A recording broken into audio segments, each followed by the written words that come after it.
Bismillahirrahmanirrahim. Alhamdulillahi Rabbil Alamin. Alhamdulillah alladhi hadana lidinihi al-qawim. Wa ma kunna linahtadiya lawla an hadana Allah. Asyhadu an la ilaha illallah wahdahu la syarika lah wa asyhadu anna Muhammadan abduhu wa rasuluh. Allahumma salli wa sallim wa barik ala sayyidina wa nabiyyina Muhammad wa ala alihi wa sahbihi ajma'in. Amma ba'd. Assalamualaikum warahmatullahi wabarakatuh. Alam niyo mga kapatid, wala nang hihigit sa tunay na pananampalataya. Sabihin, para sa sangkatauhan, wala nang hihigit sa tunay na pananampalataya na kung saan ito ipinapakita sa atin ng Allah Subhanahu wa Ta'ala sa napakaraming bersikulo ng banal na Quran kung gaano kahalaga sa paningin ng Allah Subhanahu wa Ta'ala ang tinatawag na ang mga taong mananampalataya, tunay na mananampalataya sa Kanya. Kaya katulad ng sinabi ng Allah sa Surat Ghafir, Surah 40, aya na, kung di ako makakamali, aya number 8, ganitong sinabi ng Allah, ba'a'udhu billahi minasyaitanir rajim. Alladhina yahmiluna al-arsha wa man hawlahu yusabbihuna bihamdi rabbihim wa yu'minuna bih wa yastaghfiruna lilladhina amanu rabbana wasi'ta kulla shay'in rahmatan wa 'ilma faghfir lilladhina tabu wattaba'u sabilak wa qihim 'adhabal jahim. Mga kapatid, sa kahulugan o pinakamalapit na kahulugan ng bersikulo ng banal na Quran na ito, ang tinutukoy dito yung mga anghel na kung saan yung pinakamalapit sa Allah Subhanahu wa Ta'ala dahil ang kanilang tungkulin ay tagabuhat ng arsh. Siyempre, kumbaga hindi natin kinukumpara ang Allah Subhanahu wa Ta'ala, sipin yung mga tao na malapit talaga sa kusina. Sipin malapit talaga sa Allah Subhanahu wa Ta'ala. Ang trabaho nila ay tagabuhat ng arsh. At saka yung iba pang mga anghel na nakapalibot sa arsh, ano ang ginagawa nila para sa mga mananampalataya? Una-una, sabi sa aya, yusabbihuna bihamdi rabbihim. Sila ay pumupuri, dumadakila bilang pagpasalamat sa kanilang Panginoon sa Allah Subhanahu wa Ta'ala. Pagkatapos, wa yu'minuna bih. Siyempre, sila ang kauna-una naniniwala sa Allah Subhanahu wa Ta'ala, mga mananampalataya, mga anghel na mga mananampalataya. Siyempre, wala namang anghel na hindi mananampalataya.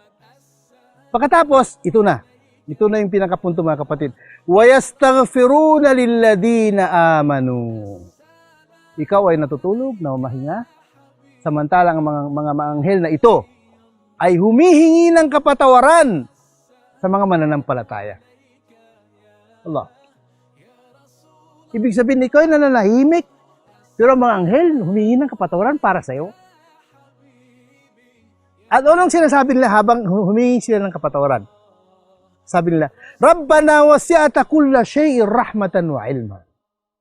O aming Rabb, o aming Panginoon, saklaw mo ang lahat ng bagay, saklaw ng iyong kaalaman, saklaw ng iyong awat pagmamahal. Dahil doon, faghfir lilladhina tabu. Patawarin mo ang sinumang nagbalik loob at humihingi ng kapatawaran sa iyo. Allahu Akbar. Ibig sabihin, kapag ikaw ay humihingi ng kapatawaran, bukod sa talagang pinapakinggan ka, dinidinig ka ng Allah Subhanahu wa Ta'ala, meron pang nag-endorso yung mga anghel. Na mga malapit sa Allah Subhanahu wa Ta'ala, si mga anghel na kung saan, hindi tinatanggihan ng Allah Subhanahu wa Ta'ala. Wattaba'u sabilak, at sinunod nilang iyong matuwid na landas, yung daan.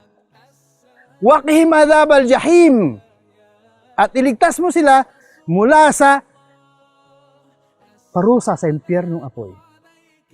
At hindi nagtatapos doon mga kapatid. Natuloy-tuloy ang panalangin. Rabbana wa idkhilhum jannati adnin allati wa'adtahum. O Allah, papasukin mo sila sa jannato Aden, sa mga paraiso, mga hardin ng Aden na ipinangako mo sa kanila. At hindi lang yun mga kapatid. Wa man salaha min abaihim. Ganun din, patawarin mo, paggaluban mo, sino man ang naging mabuti sa kanilang mga magulang. Wow. Kasama pala magulang. Damay mga magulang sa talagang pagmamahal na ito. At sabi niya, wa azwajihim, at kanilang mga asawa. Wa dhurriyyatihim, ang kanilang mga anak. Ibig sabihin mga kapag kayo naging mabuti, damay ang anak mo, damay ang pamilya mo. Allah. Pagkatapos, innaka antal azizul hakim, dahil ikaw ang pinaka makapangyarihan, pinaka maalam, pinaka marunong. Harugtunong aya, pangatlong aya. Sabi niya, Ah, innaka antal azizul hakim, waqihimus sayyi'at. Ilayo mo sila sa kasalanan. Siyempre kasi, meron bang taong hindi nakapag-isip ng kasalanan, pero hindi nagawa ng Allah, sabi na ilayo mo sila sa kasalanan. Sino kahit gusto mo kung malayo, ano magagawa mo? Yun ang pinakamatinding pagmamahal ng Allah. Ilalayo tayo sa kasalanan. Waqihimus sayyi'at. Ilayo mo sila sa kasalanan. Wa man taqis sayyi'ati yawma idin faqad rahimta. Sino man ang inilayo mo at niligtas mo sa kasalanan, sa kabilang buhay, sila ang minahal mo at kinaawaan mo. Wadhalika huwal fawzul azim. Ito ang pinakadakilang tagumpay. Wala nang hihigit pa. Ikaw ay mapasok sa walang kaligayahan sa paraiso. Walang hanggang kaligayahan sa paraiso, sorry. Walang hanggang kaligayahan. Meron pa bang higit dun? Siyempre, tayo, hinahangad natin, doon tayo sa pinakamatas na antas ng paraiso, kaya ibibigyan ng Allah yun sa atin.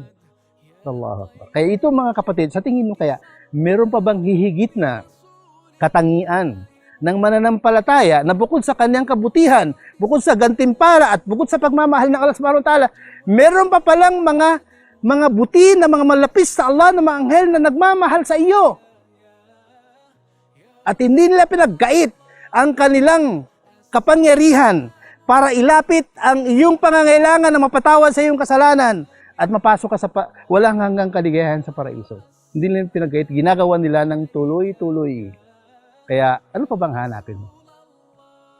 Wala ka nang hanapin pa, dito ang tunay na tagumpay. Siyempre, pag tagumpay mga kapatid, mula mag-umpisa dito hanggang sa kabilang buhay.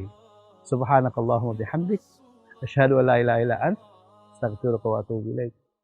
Jazakumullah.